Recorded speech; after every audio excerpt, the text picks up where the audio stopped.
Ayat hari ini adalah Yeremia 19, ayat 1-17. Mari kita baca bersama. Firman Tuhan datang kepadaku, bunyinya, "Janganlah mengambil istri, dan janganlah mempunyai anak-anak lelaki dan anak-anak perempuan di tempat ini. Sebab beginilah firman Tuhan tentang anak-anak lelaki dan anak perempuan yang lahir di tempat ini, tentang ibu-ibu mereka yang melahirkan mereka, dan tentang bapa-bapa mereka yang memperanakkan mereka di negeri ini. Mereka akan mati karena penyakit-penyakit yang membawa maut. Mereka tidak akan diratapi dan tidak akan dikuburkan. Mereka akan menjadi pupuk di ladang. Mereka akan habis oleh pedang dan kelaparan. Mayat mereka akan menjadi makanan burung-burung di udara dan binatang-binatang di bumi. Sungguh, beginilah firman Tuhan, janganlah masuk ke rumah perkabungan, dan janganlah pergi meratap, dan janganlah turut berduka cita dengan mereka, sebab aku telah menarik damai sejahtera pemberianku daripada bangsa ini. Demikianlah firman Tuhan, juga kasih setia dan belas kasihanku. Besar kecil akan mati di negeri ini. Mereka tidak akan dikuburkan, dan tidak ada orang yang akan meratapi mereka. Tidak ada orang yang akan menoreh-noreh diri dan yang akan menggundul kepala karena mereka.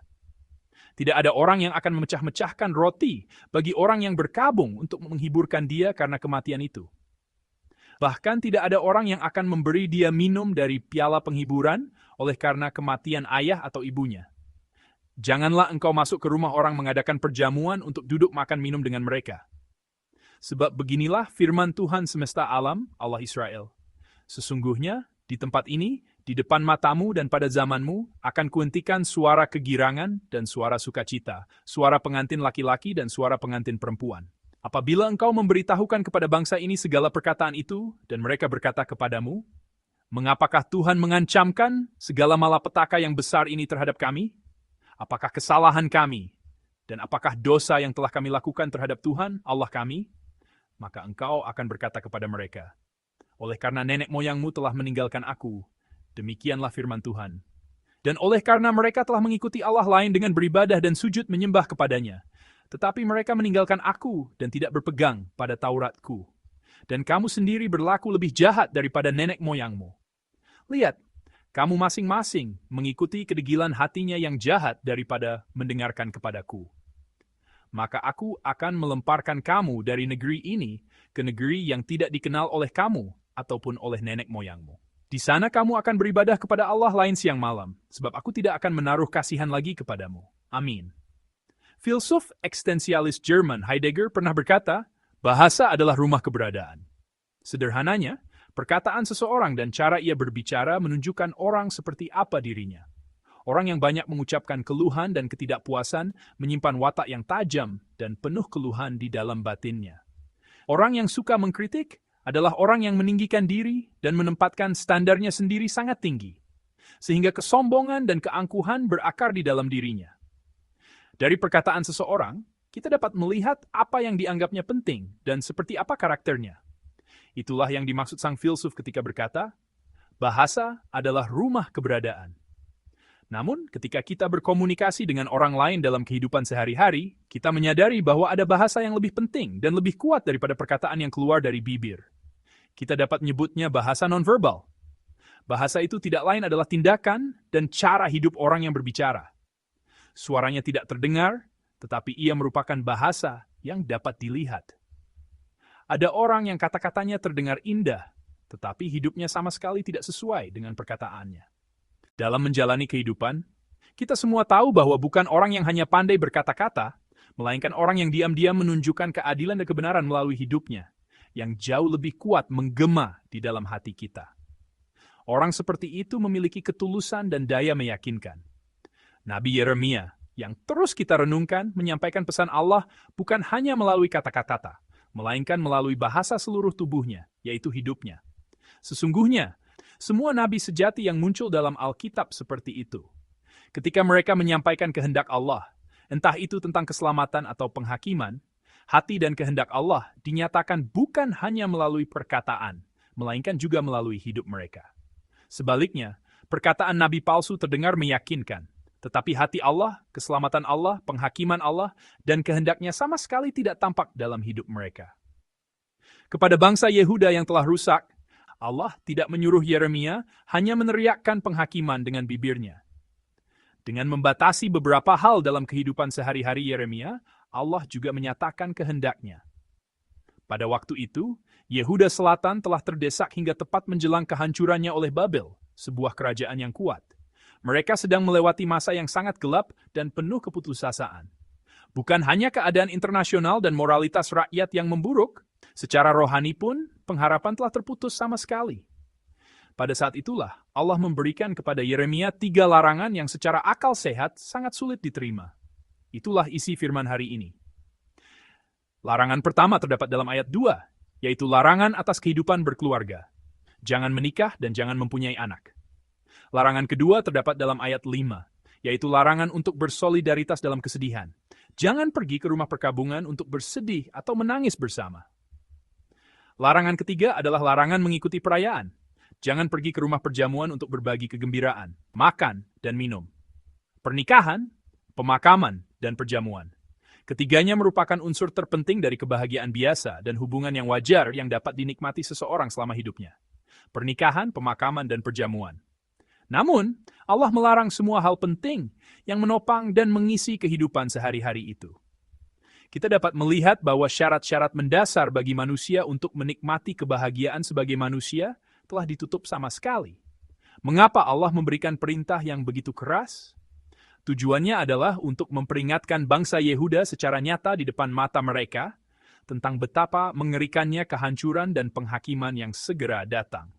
Yeremia harus melepaskan pernikahan yang dijalani semua orang dan hidup dengan menolak persekutuan dalam kesedihan maupun kegembiraan. Melalui hidup Yeremia yang aneh dan sepi itu sendiri, Allah hendak menunjukkan hari esok yang tragis yang akan dihadapi bangsa Yehuda. Tidak menikah berarti tidak mempunyai keturunan, tidak dapat berbagi kesedihan di tengah duka cita, berarti keadaan mereka sudah tidak memungkinkan untuk menerima kenyataan kesedihan itu dengan semestinya. Larangan pergi ke rumah perjamuan berarti semua kegembiraan yang sia-sia akan terputus. Melalui Yeremia, Allah memperlihatkan nasib Yehuda Selatan dengan sangat gamblang. Hidup Yeremia merupakan semacam alat peraga audiovisual tentang penghakiman. Pesan penghakiman yang disampaikan melalui hidup sang nabi ini mengarah pada keputusasaan yang dalam. Mari kita membaca sekali lagi ayat 5 dari firman hari ini. Inilah ayat 5. Sungguh, beginilah firman Tuhan. Janganlah masuk ke rumah perkabungan, dan janganlah pergi meratap, dan janganlah turut berduka cita dengan mereka. Sebab aku telah menarik damai sejahtera pemberianku daripada bangsa ini. Demikianlah firman Tuhan, juga kasih setia dan belas kasihanku. Di sini, Allah berkata bahwa ia akan menyingkirkan 3 hal. Pertama, pada bagian akhir ayat 5 terdapat ungkapan damai sejahtera. Ungkapan ini berasal dari kata Ibrani, shalom. Shalom bukan hanya keadaan tanpa perang, melainkan keadaan ketika setiap bagian kehidupan aman sepenuhnya dan dipenuhi di dalam Allah. Keadaan damai sejahtera yang sempurna, yang tidak dapat diancam oleh apapun di dunia ini, disebut shalom. Aku telah menarik damai sejahtera pemberianku. Artinya, keadaan damai sejahtera yang sempurna itu akan lenyap. Kemudian, ketika Allah berkata bahwa ia menarik kasih setia dan belas kasihan, kata kasih setia dalam bahasa Ibrani adalah hesed. Hesed berarti kasih Allah yang setia, kasih perjanjian, kasih yang tidak dapat dipatahkan. Allah berkata bahwa kasih itu akan diambil. Kata yang diterjemahkan sebagai belas kasihan adalah raham dalam bahasa Ibrani, dan arti yang lebih tepat adalah mengasihani. Akar kata raham mengandung makna rahim seorang perempuan. Karena itu, belas kasihan di sini menunjuk pada kemurahan, keibaan, dan kasih yang dalam serta akrab, seperti hati seorang ibu terhadap anaknya. Namun, Allah berkata bahwa belas kasihan itu pun akan diambil. Hilangnya ketiga hal dari Yehuda yang telah melanggar perjanjian dengan Allah dan menyembah berhala, diperlihatkan melalui 3 larangan dalam hidup Yeremia. Kita memahami bahwa dengan meninggalkan Allah, sumber kebahagiaan yang sejati. Bangsa Yehuda mendatangkan atas diri mereka sendiri penghakiman yang mengasingkan mereka dari segala berkat. Bagaimana seseorang dapat bertahan di tengah penghakiman yang menyedihkan ini? Allah memisahkan Yeremia dari jaringan keluarga, masyarakat, dan kehidupan sehari-hari sebagai lambang penghakiman. Namun, ketika Allah menjauhkannya dari kebahagiaan dan kegembiraan sehari-hari, tindakan itu juga berarti Allah menguduskan dan memisahkan Yeremia, agar ia tidak menyelaraskan diri dengan budaya yang rusak dan arus zamannya.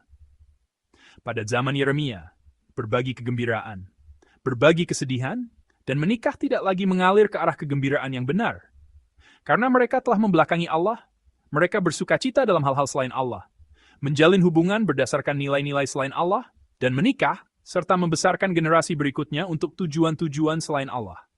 Maka larangan hari ini juga mengandung arti bahwa Allah memisahkan Yeremia dari semua itu agar ia tidak ikut terbawa arus zaman tersebut. Namun, coba pikirkan. Ketika semua orang bersukacita, hanya satu orang yang tidak dapat tersenyum. Ketika semua orang tenggelam dalam kesedihan dan membagikannya bersama, satu orang tidak dapat mendekati duka cita itu. Ia bukan hanya akan dituding sebagai orang aneh, tetapi ia sendiri pun akan jatuh ke dalam rasa terasing yang sangat dalam. Yeremia harus berdiri seorang diri dalam kenyataan yang memilukan, tidak dapat bergabung dan berbagi dengan mereka. Namun, kenyataan terasing itu justru merupakan perlindungan Allah agar Yeremia tidak terseret oleh dunia. Itu juga merupakan satu-satunya jalan bagi bangsa Yehuda untuk kembali diselamatkan dan dipulihkan, sebagaimana Allah tunjukkan melalui hidup Yeremia. Karena makna inilah, beberapa orang menyebut perintah dan tindakan Yeremia itu sebagai keterasingan yang kudus. Keterasingan ini bukanlah kegagalan atau penghakiman, melainkan pemisahan yang Allah lakukan untuk menyelamatkan. Melalui hidupnya, Yeremia menunjukkan bukan hanya penghakiman Allah, tetapi juga jalan hidup yang Allah tunjukkan sebagai jalan keselamatan di tengah kenyataan penghakiman itu. Jadi, cara saya fuati disitu baik braver non-verbal. Bahkan gestus inverting. Yeremia sama sekali bukan pengeras suara yang hanya menyampaikan firman Allah dengan mulutnya. Keberadaan dan kehidupan sehari-harinya sendiri merupakan pesan Allah yang diperlihatkan kepada dunia. Pada umumnya, orang salah mengira bahwa kehidupan iman adalah proses untuk mewujudkan keinginan pribadi, menjadi lebih unggul dan berhasil daripada orang lain di dunia, lalu membuktikan nilai diri. Namun, kehidupan iman sejati yang diajarkan Alkitab bukanlah mengikuti keserakahan kita. Kehidupan iman adalah menyelaraskan frekuensi hati kita dengan hati Allah, lalu memancarkan hati Allah sepenuhnya kepada dunia. Bukankah Yeremia juga ingin membangun keluarga yang hangat? Bukankah ia ingin berbagi kesedihan dengan teman-temannya dan tertawa dengan gembira di perjamuan? Namun, untuk menunjukkan betapa dalamnya kepedihan Allah dan betapa seriusnya peringatannya, ia rela melepaskan hak-haknya yang biasa. Saudara-saudari, kehidupan iman sama sekali bukanlah tentang terus meninggikan menara kehidupan kita sendiri. Ketika kita merendahkan diri, menolak menyelaraskan diri dengan godaan manis yang datang dari dunia, dan memilih keterasingan yang kudus, barulah kita dapat menjumpai keselamatan Allah. Yeremia menerima panggilan Allah, mendengar suaranya, berdiri teguh dalam iman, dan menyampaikan firman. Ia mengatakan apa yang dipercayainya, dan menjalani dalam hidup apa yang dikatakannya. Itulah sosok Nabi Yeremia yang disampaikan kepada kita melalui firman hari ini. Sosok Yeremia ini bukan hanya gambaran tentang satu orang yang istimewa. Pada masa kini, melalui Roh Kudus kita menerima penyataan, dan oleh Roh Kudus kita memahami firman Allah.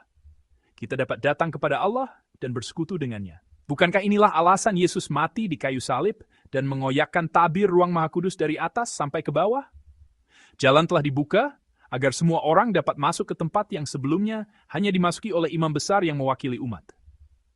Karena itu, sosok Yeremia dalam Alkitab bukan sekadar sosok istimewa, melainkan menunjukkan arah iman, arah hidup, dan arah perjalanan iman yang harus ditempuh semua orang Kristen pada masa kini.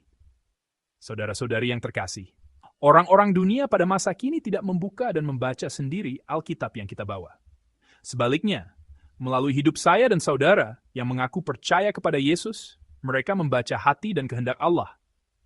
Mereka tidak mendengarkan atau membaca tentang Yesus, salib, dan gereja hanya karena kita menyebutkannya dengan bibir. Hati Allah yang kita pancarkan melalui tangan, langkah kaki, dan hidup kitalah yang mereka baca. Saudara-saudari yang terkasih, ketika semua orang berlari sekuat tenaga mengejar keberhasilan dan kenikmatan dunia, janganlah kita takut pada keterasingan yang kudus, yaitu rela menanggung kerugian dan berhenti seorang diri demi menaati kehendak Allah.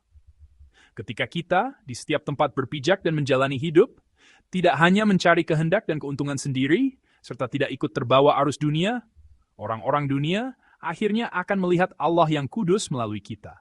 Marilah hari ini kita kembali menjalani kehidupan iman dengan keterasingan yang kudus dan ketekunan yang setia. Saya sungguh berharap kita hanya mengandalkan Tuhan dan tetap berjalan teguh di jalannya, yaitu jalan firman yang telah Tuhan sampaikan. Tidak apa-apa jika keterasingan itu terkadang terasa menyesakkan. Tuhan menyertai kita. Saya percaya melalui langkah-langkah kita itu, Tuhan akan membuka jalan kehidupan dan jalan kerajaan Allah. Dalam nama Tuhan, saya memberkati saudara, agar hari ini pun menjalani kehidupan iman seperti itu.